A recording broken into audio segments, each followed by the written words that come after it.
Okay, so on to the next Skip the Line reaction, man, and this one is Manchester Orchestra. We have done Manchester Orchestra a few times. I think we've got like 4 or 5 reactions to them. They are fantastic. Never seen this one, never heard this one, The Alien. This is a Skip the Line request from Vicky Smith. I really appreciate it. Thank you very much for supporting the channel.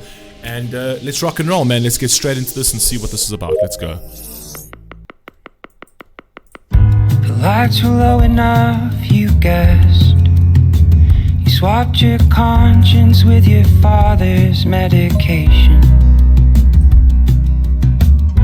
Limped from Rome to Lawrenceville, and on the way wrote out a self-made declaration.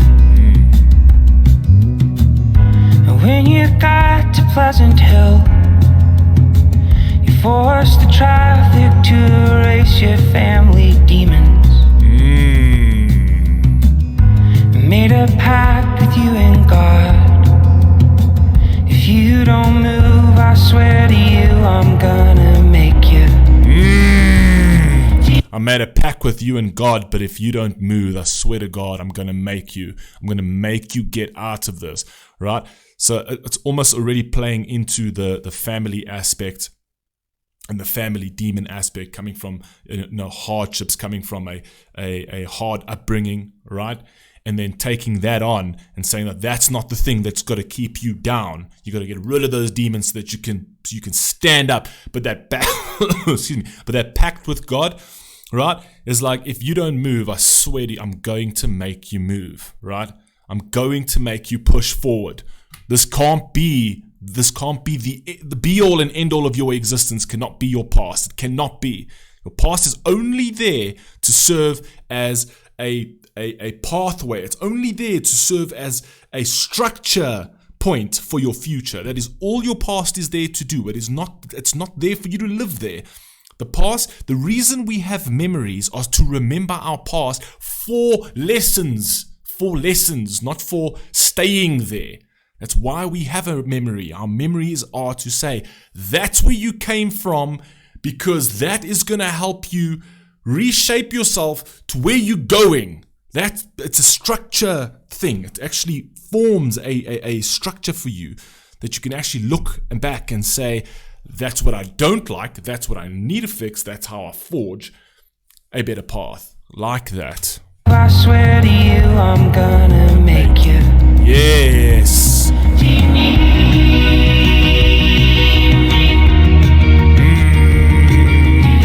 I love when he says that line and then the natural forces, the wind, actually pushes her. Come on, bro. Fire. Brilliant on the video.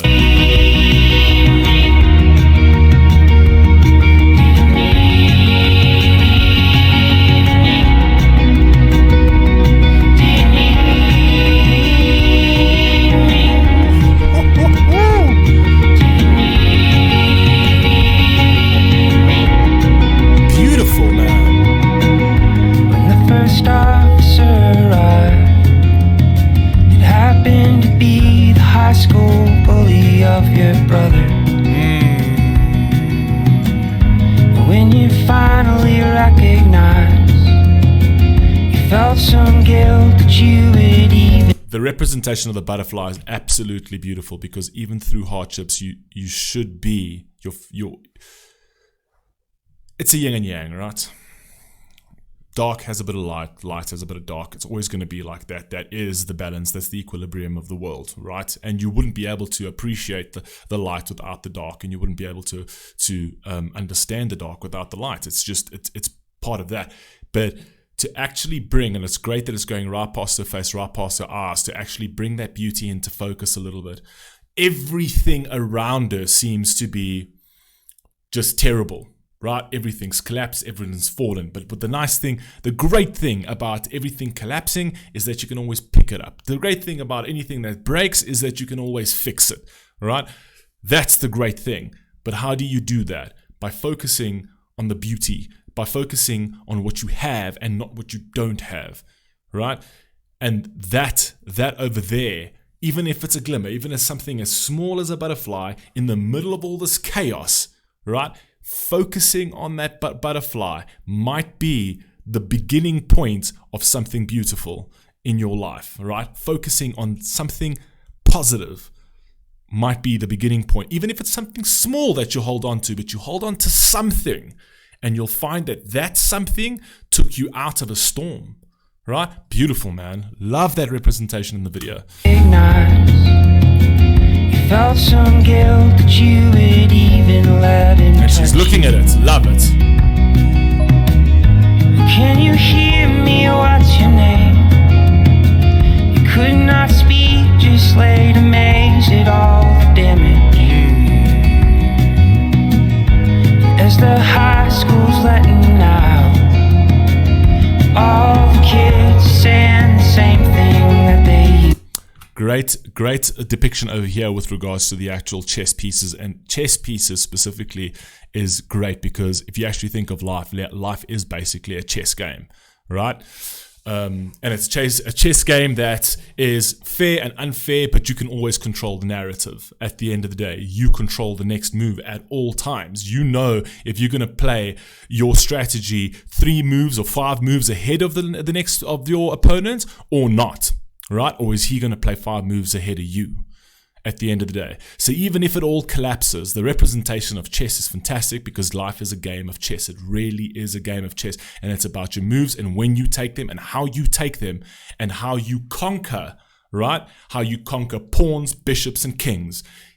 Regardless of how difficult it is going up the hierarchy, right? It's all down to your strategy. It's all down to how you move across the chessboard. It's all down to each move, each piece, each motion on that board, right?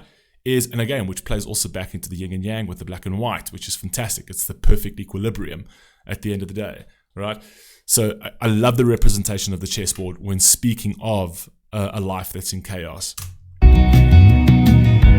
As the high school's letting out, all the kids saying the same thing that they used to. It's an alien.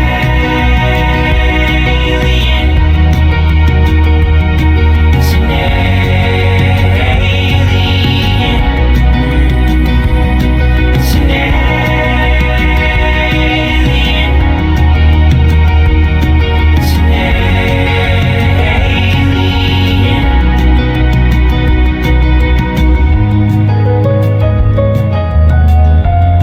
I love the concept of the actual, it's an alien, like, the kids say it's an alien. It's supposed to be like sort of like derogatory, like you're not from here, you don't fit in, you're not part of the clique at the end of the day. But the beautiful thing about being an alien is actually to a certain degree, or to a large degree, it's actually a compliment because you're unique. There's nothing more special than your own uniqueness. Why would you want to be like everybody else? Because you in yourself is unique. Right? And you putting that uniqueness out into the world, that's where you get the ire, right? It's because you're different. You're outside of everything that's normal, right? You're something special. That's at least how you should always view yourself. You should view yourself as something outside of the norm, something that's unique, that you should be putting out there in its uniqueness. I like that. It's actually beautiful, right? It's not parroted. It's not mimicked. It's not molded in the same mold that everybody else is molded in and that everybody else follows. It's something that you can play on and could really work to your advantage to play into who you really are and your uniqueness and your own abilities and things like that. It's beautiful. We're all aliens in our own right.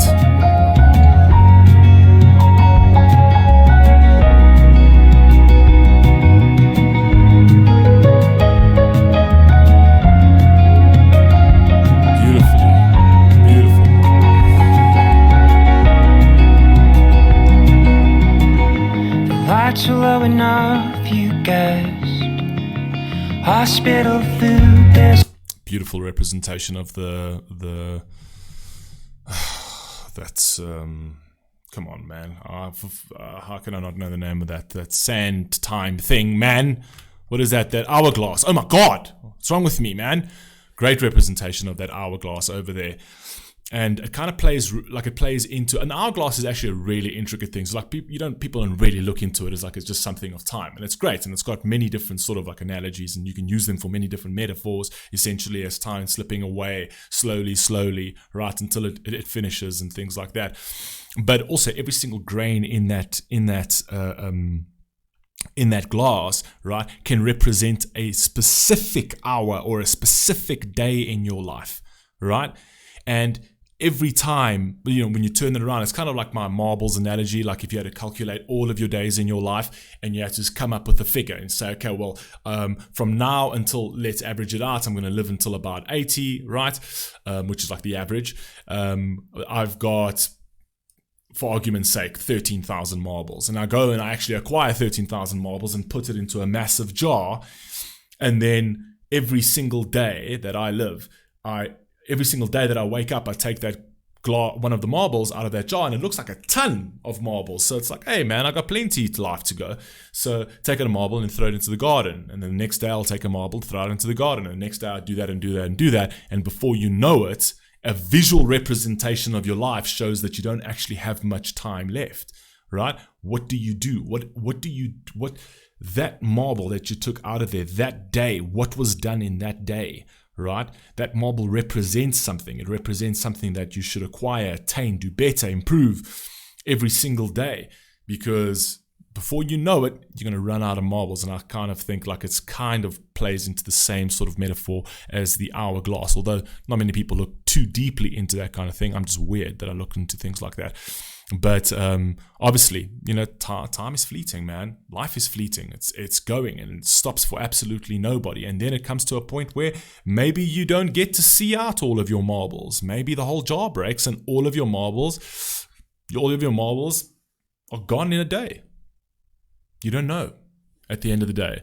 But that's the fragility of life, and that's unfortunately a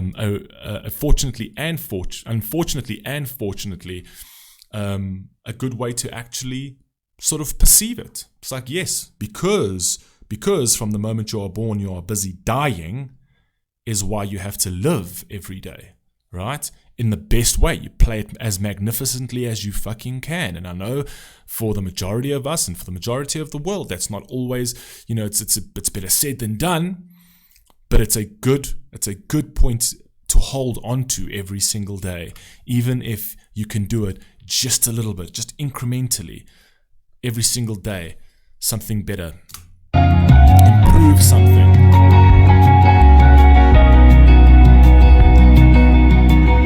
The lights are low enough, you guess. I love that everything's in reverse here. Hospital food, there's never enough medication. The doctor asks about your ears. Incredible representation over there of the chessboard again, but when she was younger, when she was small, right? And then that sort of imagery over there shows like a stable life, and then the reality of actually going into a family life and going into your own troubles. Because when you're a child, there's no weight in the world, and there's no weight of the world on you, essentially.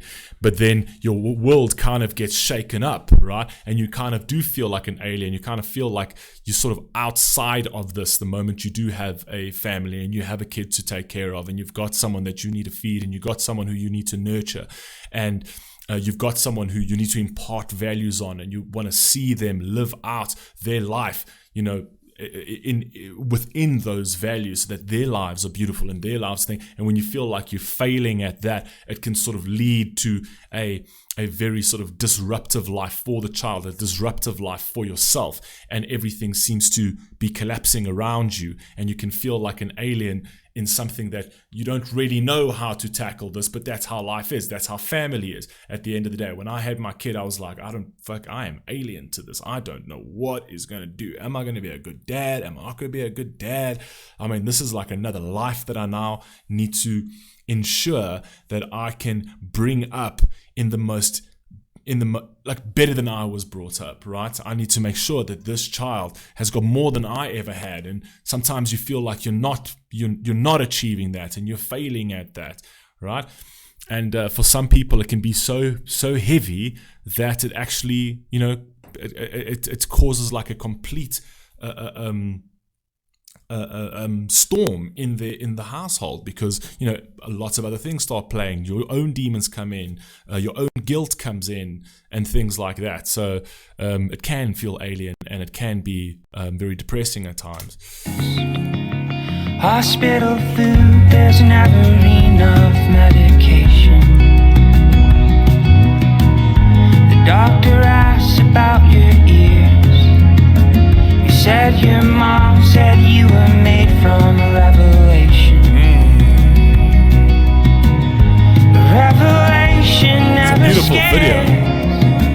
Your fear came from your drunken dad, a pair of scissors. Just finally letting go. Did you mean to take out all those people with you? Didn't mean to. It's sad because sometimes you don't wanna inflict pain on other people, and then you look back on some of your actions and you realize that they do affect other people, and specifically the closest ones to you. So, and that guilt can really weigh on you, and it can really sit hard like an anvil on your chest, where it's like, because I decided to make bad decisions, other people are being affected. People that I love, people that I would die for, are being hurt by me, and that's something that you need to reflect on. And it's, at the end of the day, it's a life lesson, it's a life learning for those people around you as well. At the end of the day, don't grow up your children to be fragile, because the world isn't going to be fragile with them. Don't treat your child better than the world is going to treat them, right? Because the world is out there with very nefarious, very weird ideas of what your children should be, specifically today, right? And it's like it's the thing is that if you're going to be so accepting of absolutely everything and not of your own grounded values, right, and you're going to try and be your child's best friend and impart, this compassion all of the time with your child is going to get derailed at some point, right? It is your responsibility. There's a saying that says you got to be cruel to be kind, and obviously there are levels to cruelty. Obviously, not abuse the child, of course not, but at the end of the day, there are times where you have to be hard with him, because you've got to be cruel, or hard with him or hard with her because you've got to be cruel to be kind, because the world is going to be nothing but cruel to your child through the guise of compassion, right? Because it all comes across as compassion, right? Everything that has ever been, that's ever happened in history that has been completely horrific has begun under the guise of compassion, and that is just, unfortunately, it's the way the world works, right? No one is out for anybody's interests but their own, and you need to instill that into your child, that you have to go out into the world to be strong, despite your upbringing, despite the hardships, despite what you see in me. You need to be better than me. You need to be strong, and it sounds like a lot of pressure, and it sounds like a lot to put on a child, but it is something that they will eventually thank you for down the line. When they get their reasoning down the line, they will eventually thank you for. And it's something that I do think, as hard as my life was, as hard as my upbringing was, as tough as I had it as a child, I will still go back and say, if I had to choose between that life and the sort of carefree, do what you want, follow all your temptations and decadences with no restraints type of parenting we have this day, I will go back and relive all of my hard childhood days again over any of that. Because I've got into a time where I've wisened up to the fact that the world is just not fair, and I need to be able to weather that. With you. Didn't mean to. Didn't mean to. Didn't mean to. Didn't mean to.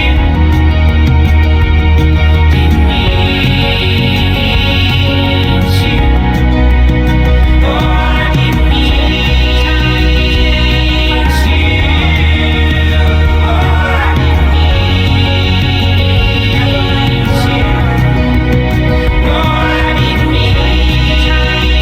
See, that I kind of think like she threw the ashes of her, or might be a parent or whatever else, over the thing, because, you know, it's kind of like you feel that that's not going to erase your past, man.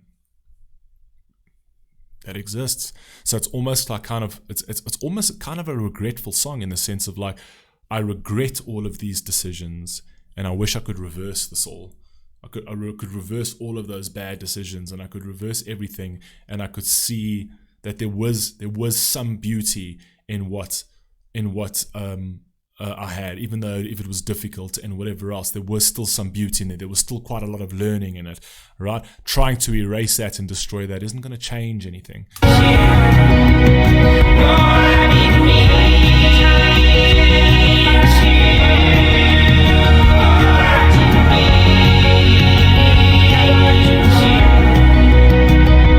Beautiful song, man.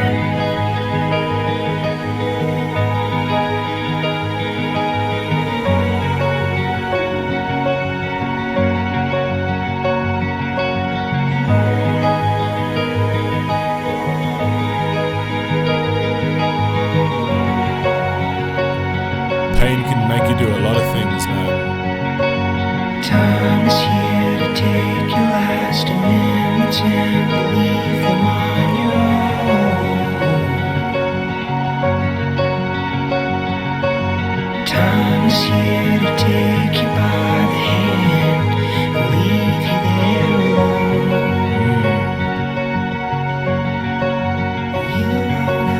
Time is going to take the last commandment and to carve it in your stone.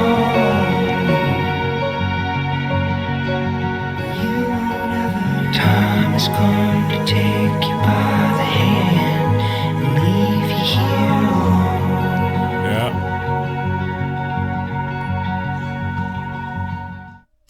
I like that. Time is here to take you by the hand and then leave you all alone.